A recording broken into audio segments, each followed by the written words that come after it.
Çörək alda uzanıb həvəsim atasına deyir. Vallahi belə şey görməmişdik. Deyir, həvəsim yoxdur.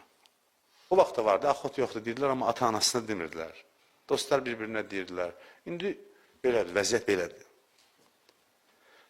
Peyğəmbərimizin kimdən xoşu gəlirdisə dindarlığından. Bir cavan gəldi, gördü dindarlığı, mənəviyyatı xoşuna gəlir. Birinci sualı buydu ki, nə işlə məşğulsan? Deyəndə ki, bekaram deyərdi ki, səqətəmin əyni gözümdən düşdü. Gör, meyər nədir?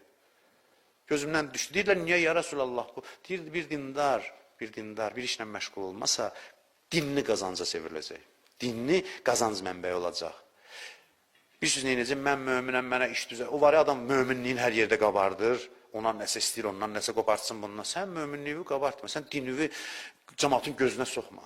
Ged öz istedadınla, bacarığınla inkişaf elə. Bəli, dostların inanclı mömin sənə kömək eləyə bilər, yaxşıdır, lazımdır, amma sən elə çatanı gözünə soxma ki, mən möminəm, mən filan məscidəyəm, mən filan. Bu deyir, bu adamlardan Peyğəmbərin xoşu gəlmir.